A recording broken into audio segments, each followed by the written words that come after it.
Baik, saya buka dulu. Bismillahirrahmanirrahim. Assalamualaikum warahmatullahi wabarakatuh. Selamat siang semuanya. Semoga kita selalu dalam limpahan rahmat, kesehatan tentunya.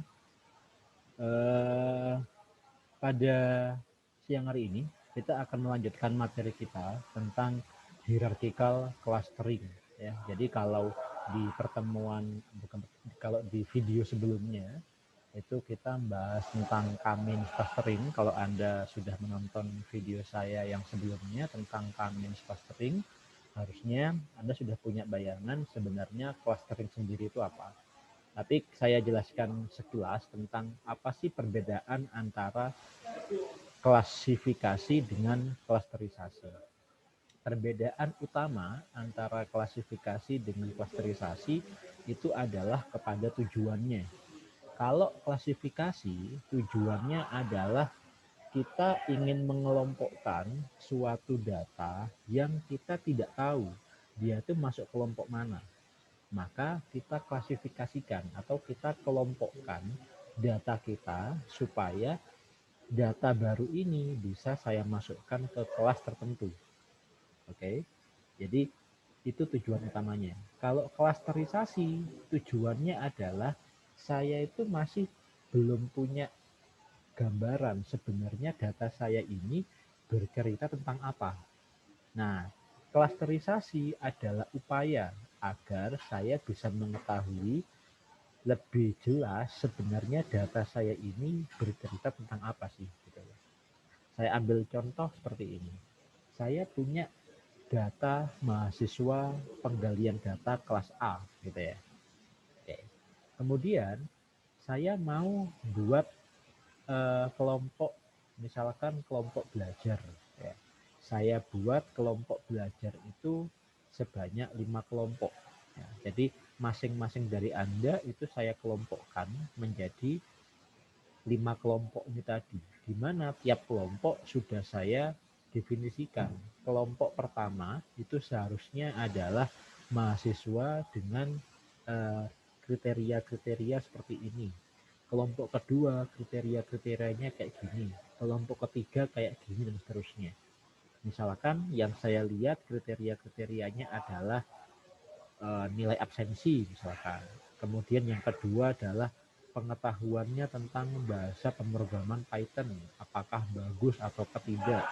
Yang ketiga misalkan adalah nilai mata kuliah kecerdasan buatan di semester sebelumnya misalkan, dan seterusnya. Okay. Sehingga setiap kelompok yang ada di situ itu punya kriteria-kriteria sendiri-sendiri. Kelompok A itu kriterianya kayak gini, kelompok B kriterianya kayak gini, kelompok C kriterianya kayak gini, dan seterusnya. Nah, kemudian ada satu orang ini yang belum sempat saya masukkan kelompok. Misalkan dia barusan gabung. Ya. Dia nanya ke saya, Pak, saya ini masuk kelompok mana, Pak ya? Maka akan saya lihat dulu antara kriteria-kriteria di tiap kelas tadi dengan kriteria atau dengan nilai yang dimiliki oleh si mahasiswa baru ini tadi. Setelah saya lihat, oh ternyata nilainya dia di kebuatan kemarin dia dapat B+. Kemudian tingkat pemahaman bahasa pemrograman Python-nya mungkin levelnya sedang dan seterusnya. Oh, kalau gitu, kalau dari nilai-nilaimu ini, kamu lebih cocoknya masuk di kelas B misalkan. Itu adalah klasifikasi. Jadi data itu akan saya kelompokkan berdasarkan kriteria-kriteria tertentu yang sudah ditentukan. Oke, itu klasifikasi. Bagaimana dengan klasterisasi? Kalau klasterisasi, konsepnya adalah saya belum punya bayangan tentang data itu dan saya klasterisasi itu tujuannya untuk mengetahui sebenarnya data itu bercerita tentang apa. Ya. Contoh misalkan kayak tadi, saya punya data mahasiswa peserta penggalian data kelas A. Saya nggak tahu sebenarnya mahasiswa penggalian data kelas A ini seperti apa sih orang-orangnya gitu ya. Maaf, bisa di mungkin tolong peserta di-mute semuanya. Ada ya. Ada yang belum ke-mute?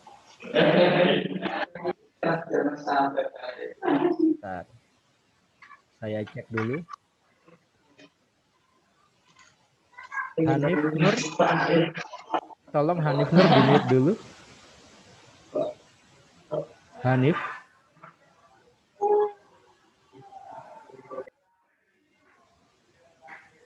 Oke, terima kasih. Saya share screen kembali.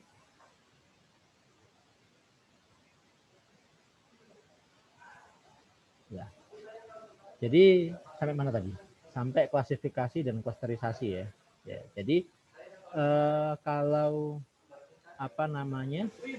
Klasterisasi itu adalah ketika misalkan saya punya suatu data ya, data peserta penggalian data misalkan tadi di suatu kelas. Saya nggak tahu ini sebenarnya peserta di kelas saya ini itu peserta-pesertanya seperti apa sih. Misalkan saya itu mau ngasih mereka tugas.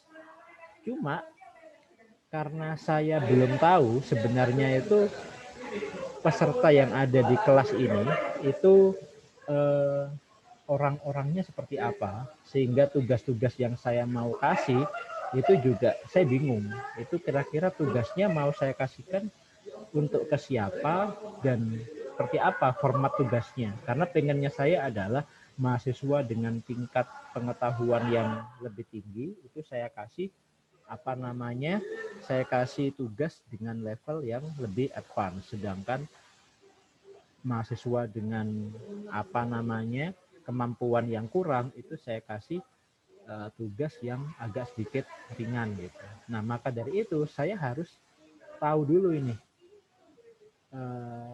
tingkat kemampuan mahasiswa yang ada di kelas ini tuh kayak gimana. Makanya kelasnya kemudian saya kelompokkan menjadi misal 3 kelompok lah, karena saya punya 3 soal yang berbeda, soal yang levelnya beginner misalkan, soal yang levelnya advance, dan soal yang levelnya expert. Nah, kelompok peserta atau mahasiswa yang ada di kelas itu kemudian saya suruh mereka atau saya kelompokkan menjadi 3 kelompok. Cuma saya sama sekali nggak tahu kelompok pertama itu isinya berapa orang, kelompok kedua itu isinya berapa orang, kelompok ketiga isinya berapa orang, saya juga tidak tahu. Yang jelas adalah saya minta mereka untuk saling melihat nilai dari teman-temannya. Kemudian saya suruh mereka untuk mengelompok berdasarkan nilai-nilai tadi. Jadi misalkan si A dengan si B itu nilainya mirip. Misalkan si A dapat 65, si B dapat 63. Nah, berarti A dan B itu satu kelompok. C dan D nilainya juga mirip. C misalkan dapat 81, D dapatnya 82. Wah, ini mirip. Maka C dan D satu kelompok. E dapat nilai misalkan 30.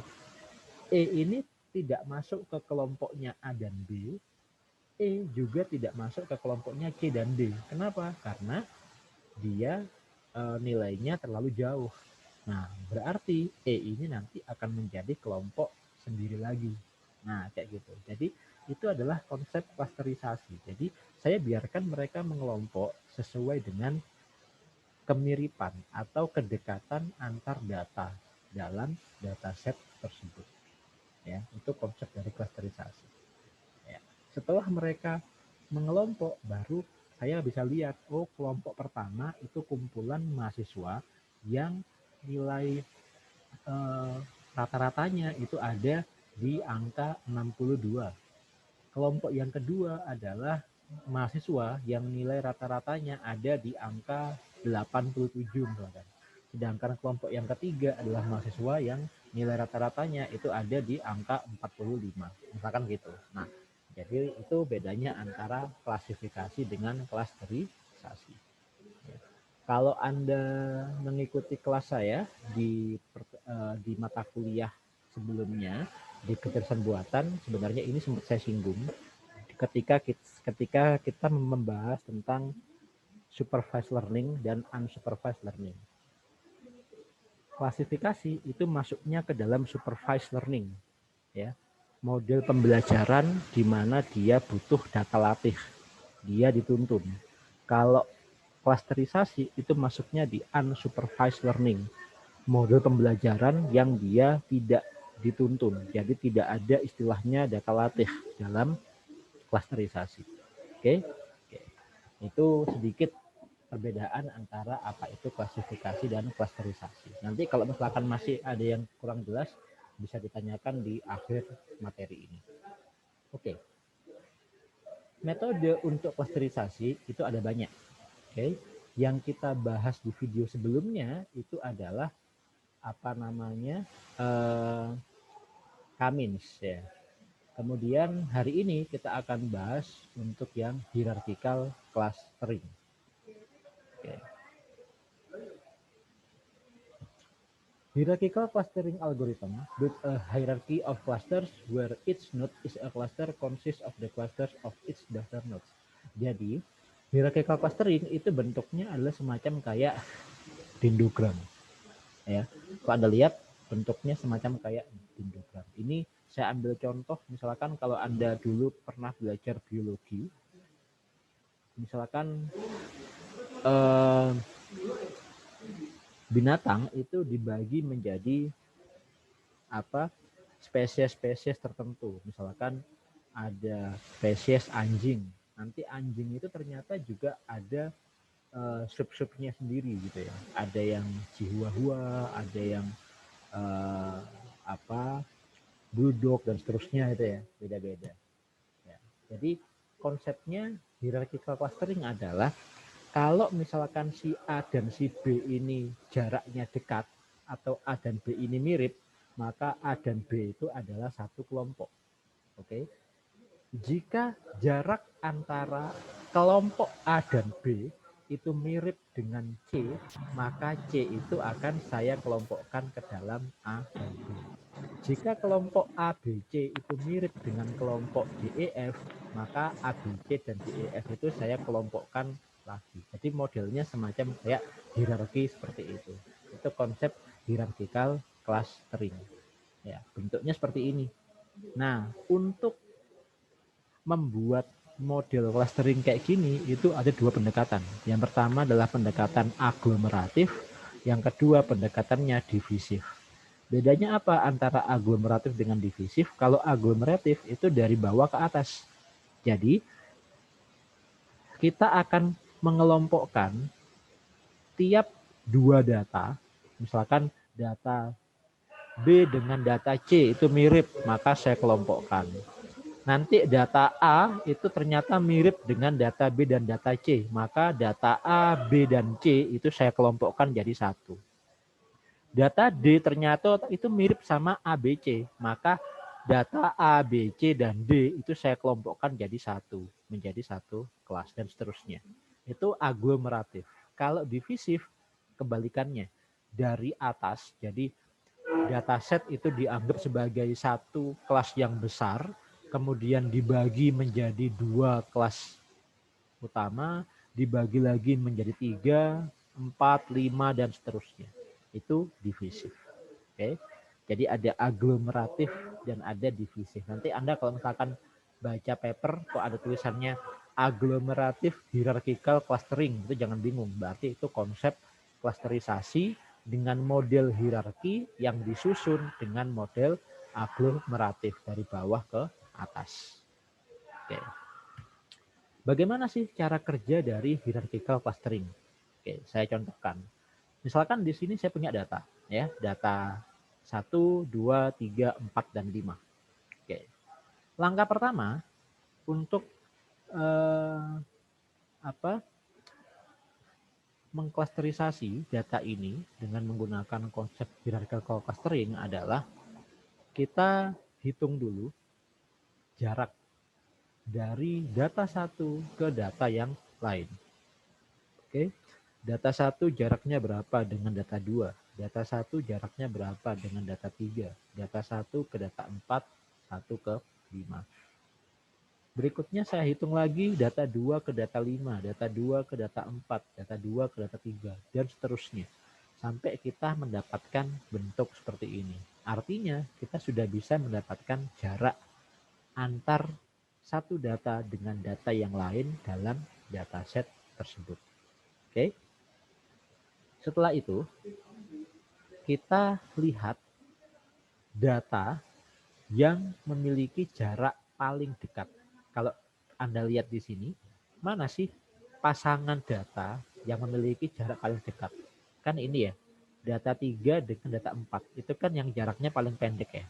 Nah, maka pertama kita akan gabungkan data 3 dan data 4 ini menjadi satu kelas ya. Jadi ini adalah satu kelas. Berikutnya, kita lihat lagi apakah ada data lain atau ada pasangan data lain yang memiliki kedekatan yang cukup dekat juga. Oh, ternyata ada, yaitu data 1 dan data 5. Maka data 1, data 5 itu menjadi satu kelas lagi. Tapi kalau Anda lihat tingginya ya, 15 itu lebih tinggi dibandingkan 34. Ini menunjukkan bahwa data 3 ke data 4 itu jaraknya lebih pendek ketimbang jarak antara data 1 ke data 5. Ya. Oke. Berikutnya, kita cek lagi. Ternyata kalau dilihat di sini, data 2 itu dekat dengan kelompok data 3 dan data 4 ya, dibandingkan dengan data kelompok ini ke sini. Jadi ini ke sini ya. Kita sebut sekarang ini ada 3 kelompok ya. Ini kelompok 1, ini kelompok 2, ini kelompok 3 gitu ya. Jarak antara kelompok 1 ke kelompok 3 ini jaraknya lebih dekat ketimbang ini ke sini atau ini ke sini. Maka ini ke sini itu saya jadikan sebagai satu kelas lagi. Nah, bentuknya seperti ini. Ada di atas dari kelas yang ini. Nah, terakhir, berarti karena sekarang ada 2 kelompok, ini kelompok 1, ini kelompok 2, maka 2 kelompok ini saya gabungkan menjadi satu kelompok yang besar. Nah, kayak gini. Sehingga nanti ujungnya itu hanya akan ada satu kelompok. Inilah yang dinamakan sebagai hierarchical clustering. Jadi kita akan mengelompokkan data mulai dari yang jaraknya terpendek sampai ke atas. Ya. Nah, kemudian kalau Anda masih ingat di Kamins kemarin, kalau kita ingat metode Kamins itu kan salah satu kelemahannya adalah kita harus menentukan data ini mau saya kelompokkan jadi berapa gitu ya.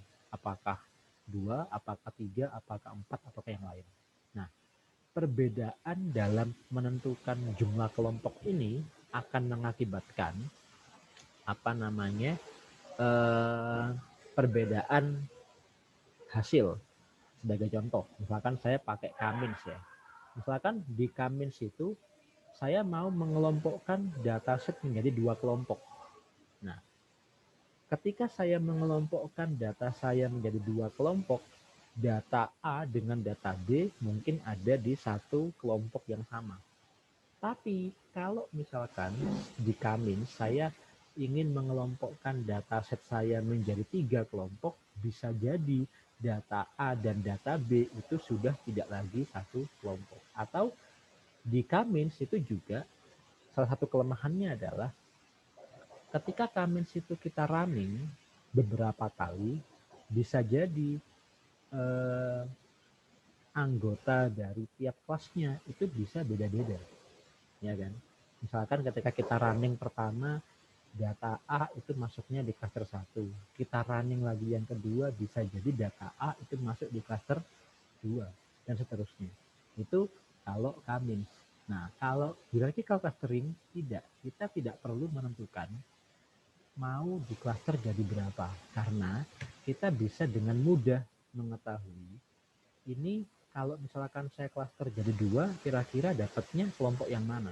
Dengan cara ya udah kita buat dendrogramnya seperti ini, kemudian kita pecah kayak gini. Ya, per tingkatan kita pecah.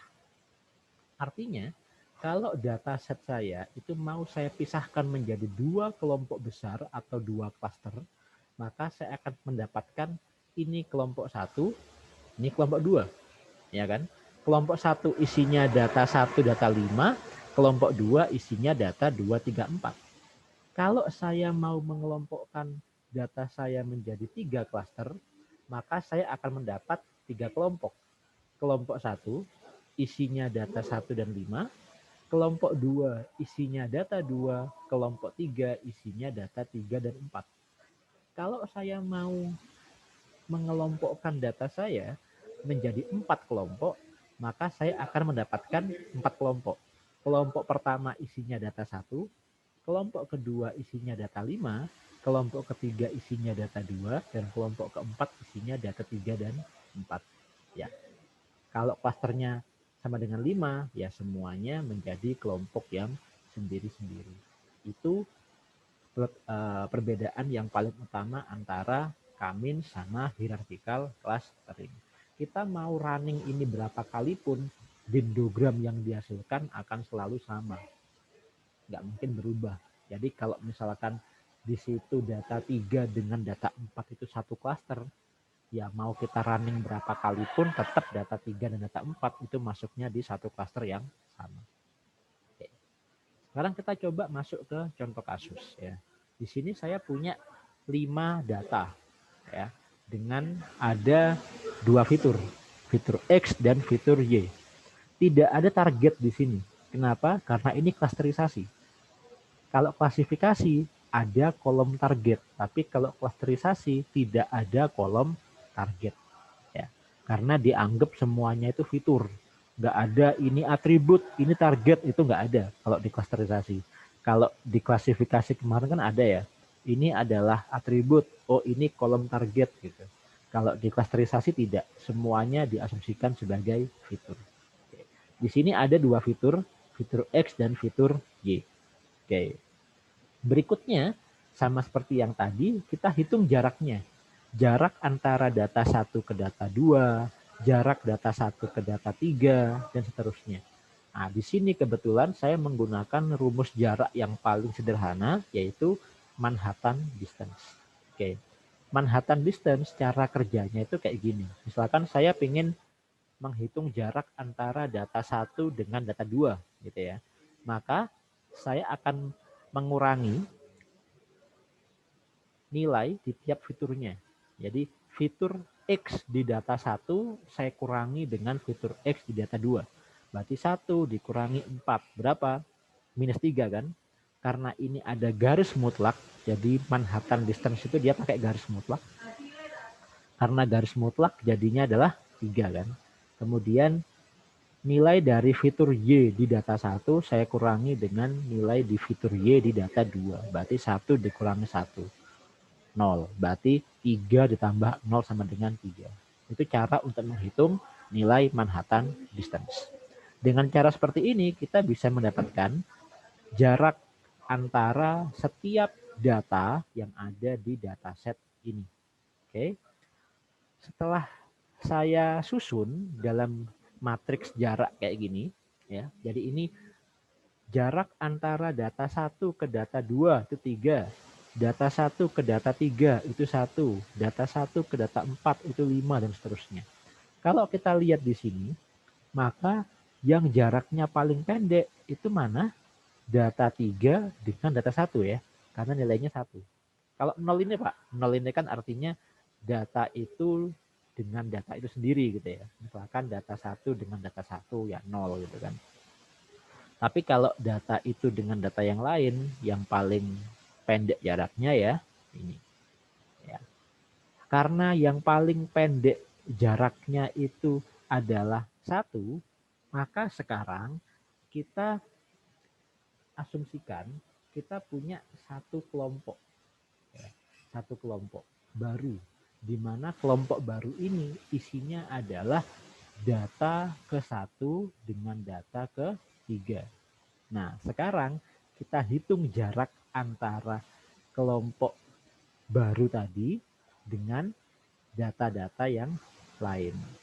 Ya, caranya adalah kita akan melihat nilai minimum. Ya, di sini saya hitung jarak minimum antara data ke-1 dengan data kedua sama jarak minimum data ketiga dengan data kedua. Ya, data 1 kedua itu 3. Data 3 kedua itu 4. Minimalnya berapa? 3. Berarti 3. Kemudian kita hitung jarak antara kelompok baru dengan data keempat. Berarti hitung nilai minimal jarak 1 dengan 4 dengan jarak 3 ke 4.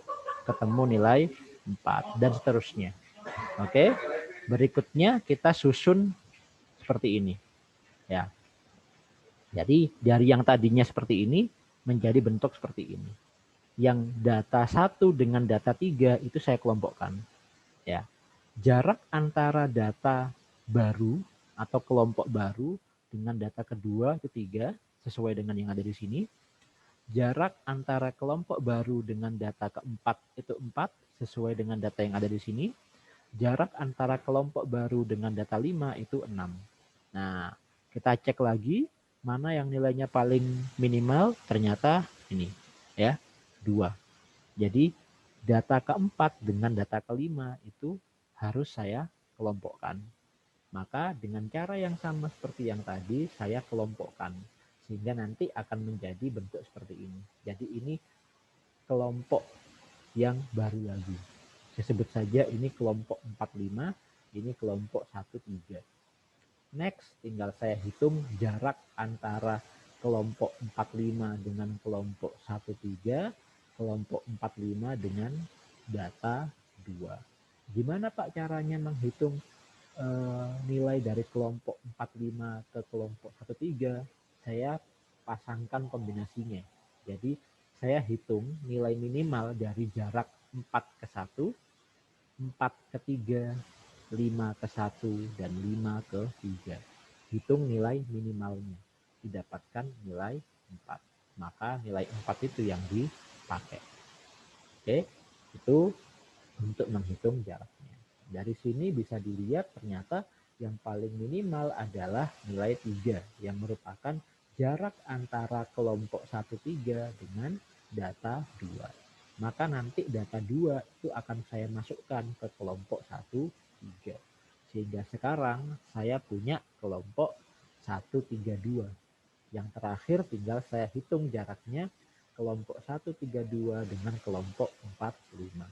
Pakai cara yang sama seperti tadi, dapat nilai 4. Nah, karena sudah tidak ada lagi, maka nanti ini saya gabungkan menjadi satu kelompok. Sehingga nanti yang terakhir kita hanya akan punya satu kelompok di mana datanya itu 1, 2, 3, 4, dan 5.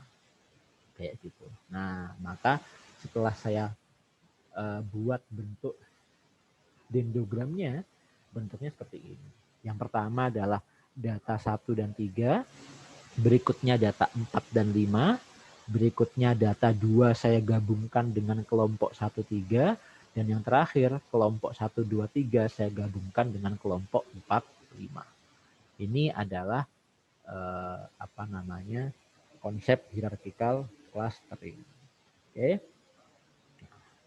Kemudian untuk menghitung jarak antar klaster, kalau tadi kan sebenarnya kita kan menghitung jarak antar klaster ya. Misalkan yang ini tadi, saya ingin menghitung jarak antara klaster 45 dengan klaster 13. Itu kan sebenarnya menghitung jarak antar kelompok ya, menghitung jarak antar klaster. Nah, untuk menghitung jarak antar klaster itu ternyata ada 4 cara. Cara yang kita lakukan tadi dengan menghitung nilai minimal pada dasarnya disebut sebagai single linkage clustering. Jadi single linkage itu pada dasarnya adalah saya menghitung jarak minimum antar kedua data yang ada pada dua kelompok yang berbeda. Misalkan di sini data yang lokasinya paling pinggir itu A, yang di sini data yang lokasinya paling pinggir itu B. Nah, saya hitung jarak minimal antara A dan B. Itulah single linkage clustering. Kalau complete linkage clustering itu kebalikannya. Saya hitung jarak yang nilainya paling besar, ya, A dan B. Itu complete linkage. Kalau yang average linkage itu saya rata-ratakan. Ya, saya bagi atau saya rata-ratakan. Ya, kalau centroid linkage itu saya hitung jarak antara centroid di cluster 1 dengan centroid di cluster 2. Tolong Mas Husen jangan coret-coret ya. Terima kasih. Jadi centroid di kelas 1 dengan centroid di cluster 2. Itu saya hitung jaraknya. Oke, itu adalah perbedaan antara setiap jarak yang ada di clustering. Ya, untuk hierarchical clustering. Ini adalah merupakan keuntungan dan juga kerugian dari penggunaan hierarchical clustering. Keuntungannya adalah kita tidak perlu mendefinisikan berapa jumlah cluster, ya, di awal, tidak seperti Kamins yang perlu untuk didefinisikan di awal. Kemudian yang kedua, ini mudah untuk diimplementasikan dibandingkan dengan metode yang lain. Dan yang ketiga, karena nanti hasilnya adalah merupakan suatu dendrogram, maka akan lebih mudah untuk dipahami. Ya, itu keuntungan dari hierarki clustering. Kerugiannya apa? Kerugiannya adalah karena dia itu sifatnya adalah searah, maka kita tidak bisa melakukan undo. Ya, jadi ketika kita sudah masuk di lapisan atas, kita mau fallback ke lapisan bawah itu tidak dimungkinkan. Kemudian hierarchical clustering itu termasuk metode yang computational cost-nya termasuk cukup lama. Oke. Kemudian kadangkala kita akan susah untuk mengetahui jumlah klaster dalam dendrogram kalau kelasnya terlalu besar. Kalau datanya terlalu banyak. Itu akan susah untuk melihatnya. Kalau kayak tadi datanya cuma 5 mungkin nggak ada masalah. Tapi kalau datanya ada ribuan, bentuk dendrogramnya akan semakin rumit. Gitu. Ini adalah perbedaan antara metode Kamins dengan metode hierarchical clustering. Ya. Kalau Kamin memang lebih efisien dibandingkan dengan hierarchical, terutama untuk data-data yang besar, ya, karena hierarchical itu termasuk metode yang cukup slow, cukup lambat. Tapi bedanya lagi, kalau Kamen itu kita perlu untuk mendefinisikan nilai K-nya terlebih dahulu. Jadi jumlah cluster pertama itu kita definisikan dulu. Kalau hierarchical nggak perlu, kita nggak perlu mendefinisikan jumlah cluster awalnya. Kemudian kalau Kamins itu akan hanya menghasilkan satu partisi. Maksudnya adalah kalau misalkan kita running Kamin itu cuma sekali, kalau saya ingin nilai K-nya itu 3, ya udah kita hanya akan mendapatkan 3 kelompok saja. Kalau saya K-nya saya tentukan 5, maka ya udah sekali running kita hanya mendapatkan 5 kelompok saja. Itu kalau Kamin. Tapi kalau hierarchical, sekali running saya bisa mendapatkan deskripsi setiap cluster yang ada di data. Mulai dari cluster sama dengan 1 sampai cluster sama dengan N senilai dengan jumlah datanya. Sekali running, nggak perlu running berkali-kali lagi. Ya.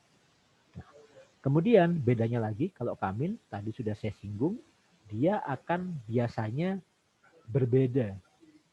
Datanya bergantung dari peletakan nilai centroid awal. Tapi kalau hierarchical, mau Anda running berapa kali pun, hasilnya akan tetap sama. Ya, itu bedanya antara Kamis dan hierarchical clustering. Oke, sampai di sini. Kalau misalkan ada yang ingin ditanyakan, saya persilahkan. Silakan. Mohon maaf Bapak. Iya. Saya mau tanya ini Pak, agak kurang jelas di bagian ini, di bagian tadi case study-nya. Case study-nya belum paham. Yang belum paham yang di bagian mananya? Di ya, Pak. apa? Ya, yang belum yang paham di dari... bagian mana? Di bagian apa namanya? Perhitungan jaraknya ini atau di sini? Iya. Di Nah, bagian dari ini. sini, Pak. Dari sini Dari bingung. yang fitur itu tadi, fitur X. Dari yang di sini. Dari yang sebelumnya, Pak. Ini. Ya. Saya dari min itu, Pak. Kenapa? Iya, betul, Pak.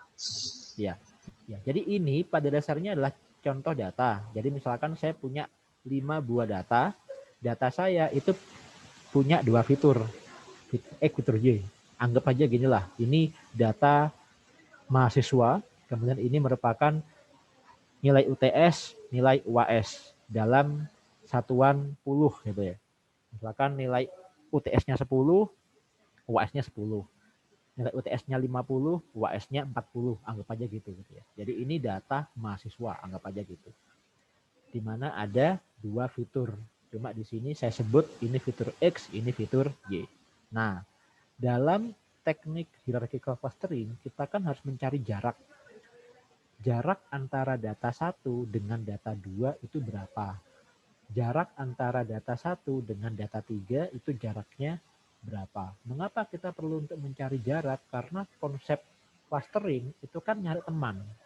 Ya, konsep clustering itu ibaratnya kayak Anda diminta untuk berkelompok. Biasanya ketika Anda diminta untuk membuat kelompok, itu kan Anda akan mencari teman yang memiliki kemiripan dengan Anda ya. Entah itu satu kontrakan, entah itu mungkin NIM-nya itu mirip atau gimana. Artinya adalah biasanya data itu akan mengelompok sesuai dengan kemiripannya. Ya. Makanya saya akan menghitung kemiripan atau kedekatan antara satu data dengan data yang lain. Ya. Data yang dekat itu berarti saya asumsikan dia nantinya akan saya kelompokkan. Dekat di sini artinya adalah semakin dia mendekati nilai 0, berarti dia semakin dekat. Karena kalau jarak itu kan semakin dia jaraknya mendekati 0, dia kan semakin dekat ya. Nah, saya hitung jaraknya. Nah, untuk menghitung jarak dari suatu data, itu kan ada banyak caranya. Ya, Anda bisa tonton video saya yang sebelumnya tentang metode Cummins. Di situ saya jelaskan ada beberapa metode yang bisa digunakan untuk menghitung jarak antar data. Di antaranya ada Euclidean distance, ada Manhattan distance, ada Mahalanobis distance, macam-macam ya. Rumusnya ada banyak, formulanya ada banyak. Nah, untuk kasus yang ini saya menggunakan rumus Manhattan distance. Untuk menghitung dengan menggunakan rumus Manhattan distance, caranya adalah saya akan mengurangi nilai dari setiap fitur dari 2 data tadi. Misal, saya mau menghitung jarak antara data 1 dengan data 2. Ya, jaraknya berapa sih data 1 dengan data 2 ini? Maka saya kurangi. 1 dikurangi 4 ditambah 1 kurangi 1. Tapi di rumus dari Manhattan distance itu, ketika saya mengurangi, itu saya kasih garis mutlak. Kalau garis mutlak, yang negatif kan saya positifkan. Ya kan? Maka 1 dikurangi 4 yang seharusnya nilainya min 3 karena ada garis mutlak jadinya kan 3. 1 dikurangi 1, 0. Maka 1 dikurangi 4 ditambah 1 dikurangi 1 sama dengan 3. Itu untuk menghitung jarak dari data 1 ke data 2. Kalau menghitung jarak dari data 2 ke data 4 misalkan. Data 2 ke data 4 berarti ya 4 dikurangi 3 ditambah 1 dikurangi 4. Berapa? 4 dikurangi 3 itu 1. 1 dikurangi 4 itu min 3. Min 3 di garis mutlak jadinya 3. Berarti 1 tambah 3 sama dengan 4. Berarti jarak antara data 2 ke data 4 adalah 4. Gitu ya. Itu untuk menghitung jaraknya. Oke, sampai sini saya asumsikan sudah paham ya. Nah, matriks ini Ya Pak, itu sudah paham Pak. ya, matriks ini pada dasarnya adalah matriks perhitungan jarak. Di sini kan bisa Anda lihat jarak dari data 1 ke data 2 berapa? Oh, 3. Jarak dari data 1 ke data 3 berapa? 1 gitu kan. Ini kan pada dasarnya sama ya. Ini 1 ke 2 3, 2 ke 1 ya 3. Kalau 1 ke 4 5, maka 4 ke 1 juga 5 gitu ya. Pada dasarnya ini sama katanya. Oke. Untuk hierarchical clustering, pertama kita cari dulu nilai minimal. Jadi data yang ada di sini kita cek dulu nilai minimalnya berapa. 2 kan? Lupa, lah kok bukan 0? 0 ini kan jarak antara data itu dengan dirinya sendiri kan. Data 1 ke data 1 yang mesti 0. Data 2 ke data 2 yang mesti 0 gitu kan. Jadi kita cari nilai minimal selain yang 00 ini, yang datanya diagonal ya. Jadi kita cari nilai yang di sini. Berapa? Yang paling kecil itu 2. Nah, karena yang paling kecil 2, kita lihat 2 itu merupakan jarak dari data apa ke data apa. Oh, 2 itu jarak dari data 4 ke data 5. Ya kan? Maka data, bukan 2 ya, 1, maaf, 1 ya, ini 1. Yang paling minimal itu adalah 1. Ya, jarak dari data ke-1 dengan data ke-3. Ya, jaraknya itu adalah 1 minimalnya. Maka data ke-1 dengan data ke-3 itu saya kelompokkan. Nah, saya kelompokkan jadi satu kelompok. Dari yang tadinya 1 dan 3 itu terpisah, artinya dia kelompok sendiri-sendiri. Ini kan bisa diartikan ini kelompok pertama, kelompok kedua, kelompok ketiga, kelompok kelima gitu kan. Nah, karena di sini jarak dari 1 ke 3 itu paling minimal, maka 1, 3 saya kelompokkan jadi satu kelompok. Sehingga yang tadinya ada 5 kelompok atau 5 klaster, sekarang berubah menjadi 4 klaster. Dalam hierarchical clustering, apalagi kalau kita menggunakan konsep yang aglomeratif, maka klasternya akan berkurang 1 per 1. Oke, dari yang tadinya 5 klaster menjadi hanya 4 klaster. Nah, kalau jarak dari 2 ke 4, 2 ke 5 itu kan sama ya dengan yang di sini ya. Jadi tinggal kita tulis saja. Jarak dari 4 ke 5, 4 ke 2 itu sama dengan yang di sini. Nah, yang belum ada nilainya itu kan jarak antara kelompok 1-3 dengan data 2. Kelompok 1-3 dengan data 2 itu jaraknya berapa sih? Nah, untuk mengetahui jarak dari kelompok 1-3 dengan data 2 itu kita bisa menggunakan pendekatan yang 4 jarak tadi. Bisa pakai single linkage, bisa pakai complete linkage, bisa pakai average linkage, bisa pakai centroid linkage. Kalau single linkage kita cari nilai minimum. Ya, tadi itu kan asumsinya kita punya 2 kelompok. Kelompok pertama isinya itu data ke-1 dengan data ke-3. Kelompok kedua itu isinya hanya data 2 saja kan. Nah, kalau saya ingin mengetahui jarak antara kelompok pertama dengan kelompok kedua, maka saya kan harus mendapatkan nilai minimal antara data 1 dengan data 2 dan data 3 ke data 2. Kalau saya mau pakai yang single linkage, ya kan? Nah, makanya di sini, nah, ketika saya ingin mengetahui berapa jarak dari kelompok 1-3 ke data 2, saya lakukan dengan konsep kombinasi. Jadi data ke-1 dengan data kedua jaraknya berapa, data ketiga dengan data kedua jaraknya berapa. Oh, data 1 dan 2 jaraknya itu 3.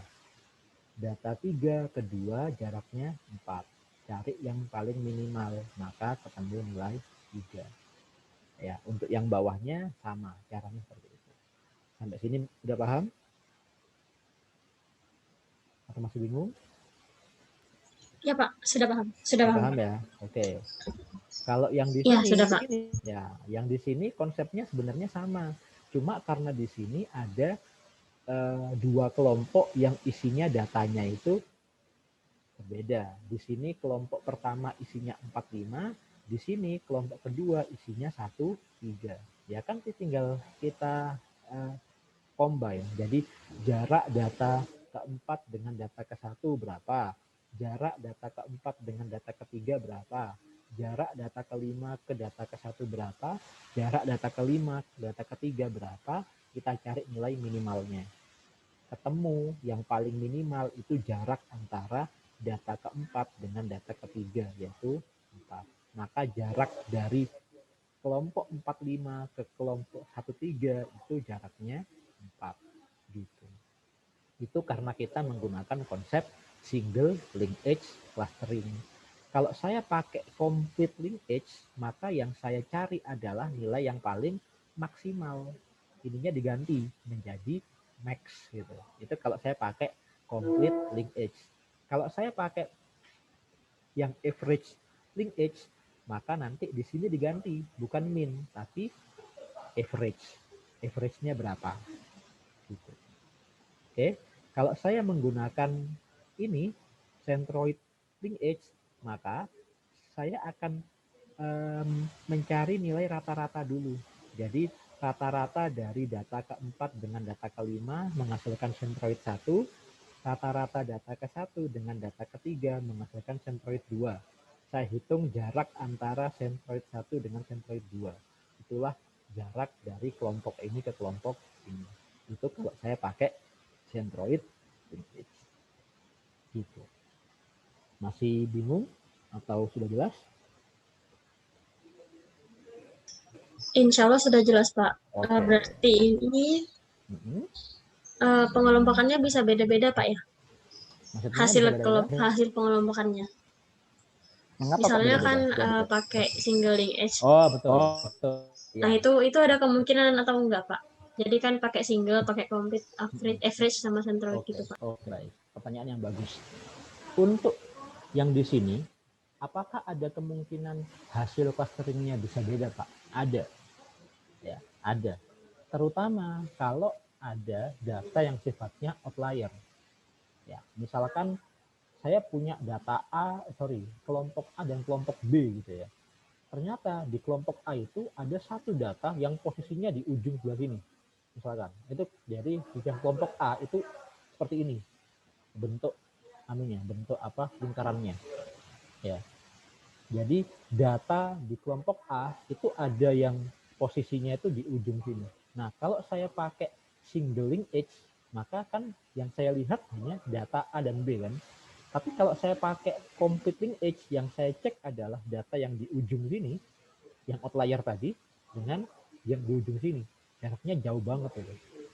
Nah, sehingga kelompok ini dan kelompok ini yang seharusnya itu dekat, dianggap jauh. Kenapa? Karena adanya outlier yang ada di sini. Nah, kayak gitu. Ya, jadi mau pakai yang mana itu juga akan sangat menentukan bentuk dari clusternya. Ada lagi yang lain? Siap, Pak. Makasih, Pak. Sama-sama, Mbak. Ada lagi yang ditanyakan?